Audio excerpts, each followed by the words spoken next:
দর্শক, স্থানীয় সরকার নির্বাচনে রাজধানীর আগারগাঁওয়ে নির্বাচন কমিশনের সভা চলছে। সেখানে আছেন সহকর্মী ফারজানা আক্তার। আমরা যুক্ত হচ্ছি তার সাথে। ফারজানা, নির্বাচন কমিশনের সভায় এখন পর্যন্ত কি আলোচনা হলো, জানা গেল কিনা, এবং কোনো পরিবর্তন কি আসতে যাচ্ছে আইনে? তানিয়া, আজকে নির্বাচন কমিশন স্থানীয় সরকার নির্বাচনের আচরণবিধি এবং আইন এইসব বিষয়ে কিন্তু সভা বসেছে। এটি নির্বাচন কমিশনের 12তম সভা এবং বেলা সকাল 11টায় সভাটি শুরু হয়। এখন পর্যন্ত যদিও নির্বাচন কমিশন থেকে আমাদেরকে কিছু জানায়নি, তবে গত কয়েকদিন ধরে আমরা যতটুকু জানতে পেরেছি বেশ কিছু বিষয় কিন্তু পরিবর্তন আসতে যাচ্ছে। আপনি জানেন যে এবার নির্বাচন আসলে নির্দলীয় হবে। এর আগে যেমন দেখতাম যে দলীয় নির্বাচন, দলীয় প্রতীকের নির্বাচন, এবার কিন্তু সেটি হচ্ছে না। এবং এই যে নাসিরউদ্দিন কমিশন, তারা কিন্তু বলছে বেশ কিছু বিষয়ে তারা পরিবর্তন আনতে যাচ্ছে। যেমন সংসদ নির্বাচনে যেমন দেখেছি যে আইন শৃঙ্খলা বাহিনীর সংখ্যায় সেনাবাহিনী ছিল, সেটি কিন্তু স্থানীয় সরকার নির্বাচনে স্পষ্ট করা ছিল না।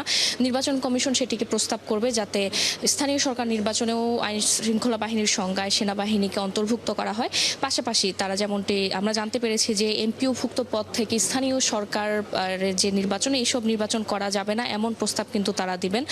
পাশাপাশি আন্তর্জাতিক অপরাধ ট্রাইব্যুনালে যাদের বিরুদ্ধে চার্জশিট হয়েছে তারাও নির্বাচনে অযোগ্য হবেন, এই বিষয়টিও আনা হবে। পাশাপাশি তারা যেমনটি বলেছেন যে স্থানীয় সরকার নির্বাচনে এই যে যাদের বিরুদ্ধে ঋণ খেলাপি বা বিল খেলাপি যারা রয়েছেন, এই বিল খেলাপি এই বিষয়টিও তারা স্পষ্ট করবে যে আসলে ঋণ কতটুকু থাকলে সে নির্বাচনে অযোগ্য বলে প্রমাণিত হবে। এই বিষয়গুলো কিন্তু স্পষ্ট করা হবে। এবং আমরা কিন্তু দেখেছি বেশ কয়েকদিন ধরে বিভিন্ন মন্ত্রী প্রতিমন্ত্রীরাও কিন্তু বলেছেন যে অক্টোবরে তারা নির্বাচন করতে চান। এবং একজন নির্বাচন কমিশনার আমাকে এমনটিও বলেছেন যে যদি অক্টোবরে নির্বাচন করতে হয় সেক্ষেত্রে আগস্টের শেষের দিকে তফসিল দিতে হবে। এবং সব বিষয়ে কিন্তু তারা প্রস্তুত তফসিল দেওয়ার জন্য বা নির্বাচন করার জন্য। তবে আমরা যেমনটি জানি যে স্থানীয় সরকার নির্বাচনে আসলে সরকারের সাথে পরামর্শ নিয়েই কিন্তু এটি ঘোষণা করতে হয়। এবং আজ যেই বিষয়গুলোতে তারা আলোচনা করবেন, এই বিষয়গুলো আমরা জানি যে সরকারের কাছে তারা প্রস্তাব তুলে ধরবেন বা আইন মন্ত্রণালয় ভেটিংয়ের জন্য পাঠাবেন, এবং এরপর এগুলো সংশোধন হয়ে আসলে আসলে